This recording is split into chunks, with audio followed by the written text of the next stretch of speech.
के कोने कोने में यूट्यूब के माध्यम से हमसे गुरु मंत्र लेकर वैदिक परंपरा में आगे बढ़ने वाले मेरे प्रिय शिष्यों, सज्जन और सन्नारियों, आज की कथा में हम आपको सुख रंभा संवाद के विषय में बताएंगे।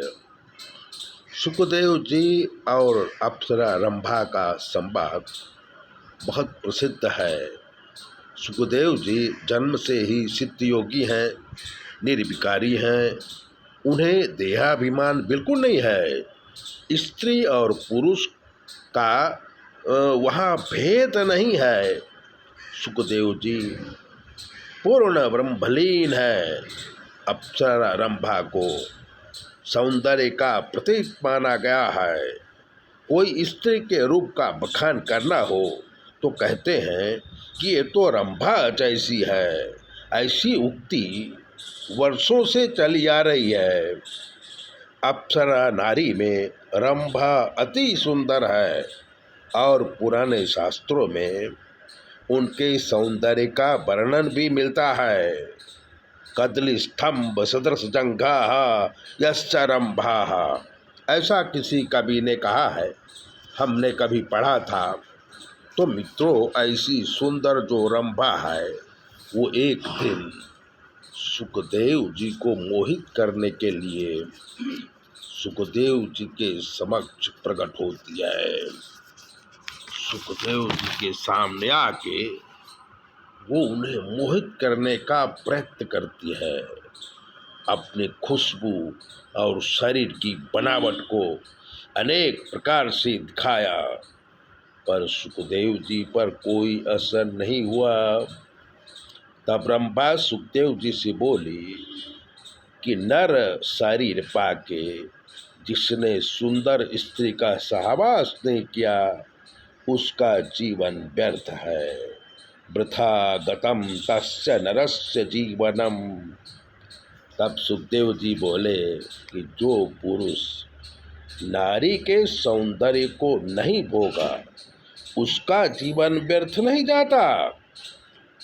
उसका जीवन व्यर्थ तब जाता है जब, सुनो मैं बताता हूँ, कि नारायण पंकजलोचन प्रभु केयूरहारै परिशोभमाण भक्त्या युतो एन सुपूजितो नहीं वृथा गतम तस्य नरस्य जीवनम।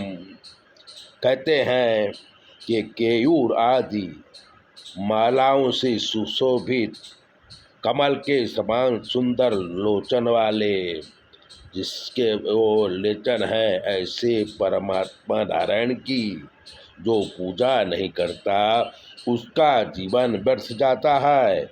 और भी कहा कि श्री वत्स लक्ष्मी कृत ही प्रदेशे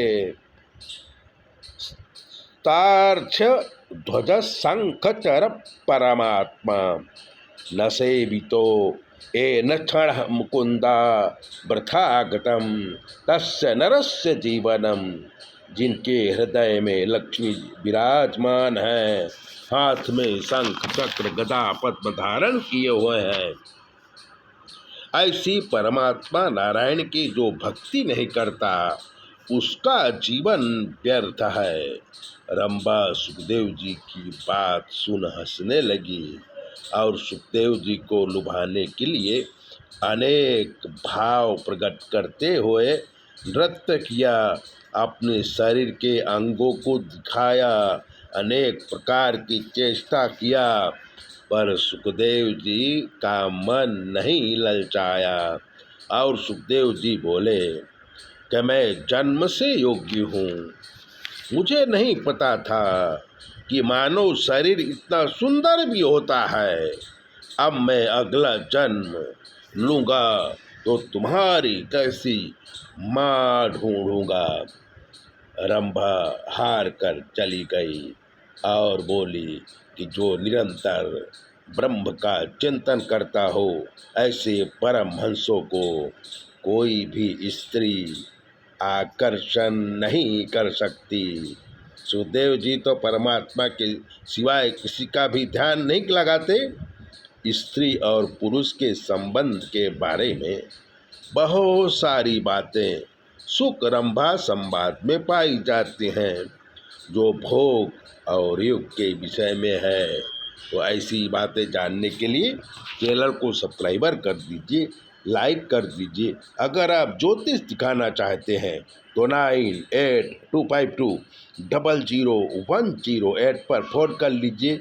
हम आपको बताएंगे कि आपके जीवन में क्या कमी है और आपको क्या करना है। चैनल सब्सक्राइबर जरूर करें।